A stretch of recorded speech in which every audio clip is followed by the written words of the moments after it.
Ladies, boy, did we spend years, decades in the pursuit of being skinny, right? It's not our fault. It was in all the magazines, all the airbrushed photos of the celebrities who in real life had cellulite, but we never saw it back then. We wanted that beach body. We wanted to wear the crop tops. And if we're being honest, we just really wanted to fit in because we come from a culture that looks for skinny. But now we're in our 40s, our 50s, our 60s and beyond. We are perimenopausal, we are post-menopausal, and our bones are brittle. Our muscle mass is low. And we're realizing that for those other decades where we were trying to be skinny, it was all useless. We can't take any of that with us now, right? Because now we are left picking up the pieces of our brittle bones and trying to deal with all of these crazy changes that are happening to our beautiful, fragile bodies. Maybe not so fragile, but we are really trying to figure this path out. But now something else is happening, right? We have all this information at our fingertips. There's research and studies and delicious science that is saying, guess what? We can fix this. Whatever you did, whatever you didn't do back in those naive days of, just one meal a day and cardio, there's a way to fix this, right? They're telling us, hey, if you want to live longer, if you want to live well, and yeah, we want to live well, right? If you want to live your best life in the second half, you need more muscle mass, you need stronger bones, and there's a way to do this, right? It's a simple formula, but it's hard work. It requires some work. But what are a lot of us doing now? We're creating videos for TikTok and Instagram where we are comparing this push of protein to when we were being introduced to or pressured into drugs in the 90s when we were teens, right? They're funny videos. But if we want to get real and we want to get honest, yeah, we need protein. Yeah, we need to move our bodies. Yeah, we need to lift some weights and go for walks and make some changes, right?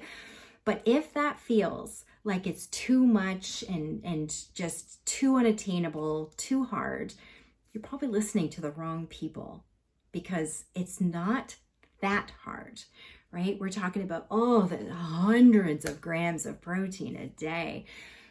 It's not that much, right? If you want to be in peak performance, you want to have muscle mass, you want to be as strong as you possibly can, yeah, closer to that pound per gram of protein is what you're looking at.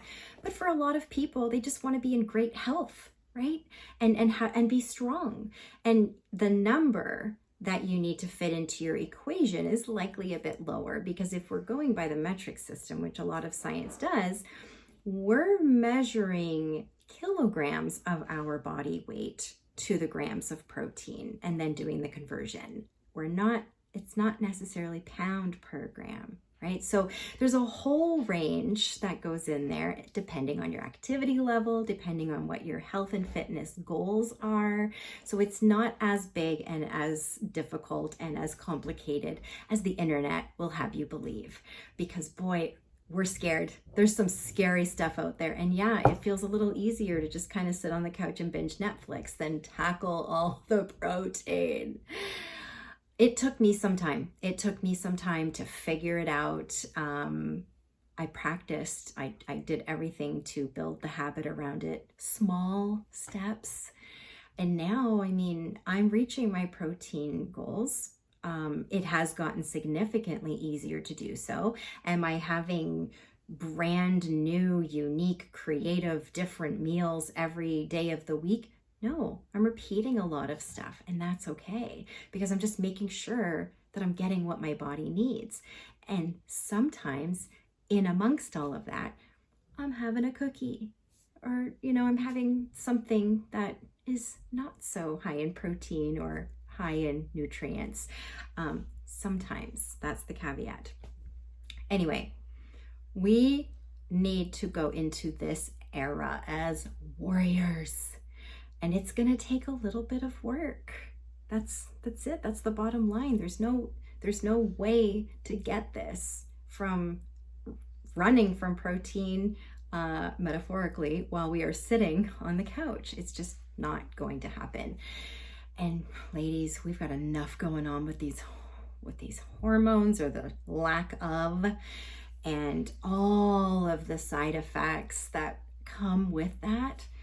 We can't also be fighting the things that are going to help us. We have to embrace it.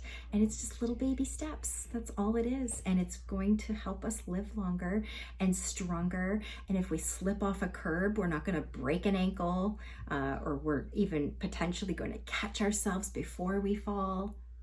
And that's it. That's the goal, right? We want to bend over and tie our own shoes. We want to be independent and mobile and flexible and healthy and happy as long as we possibly can. We want to match that health span to the lifespan as closely as we can.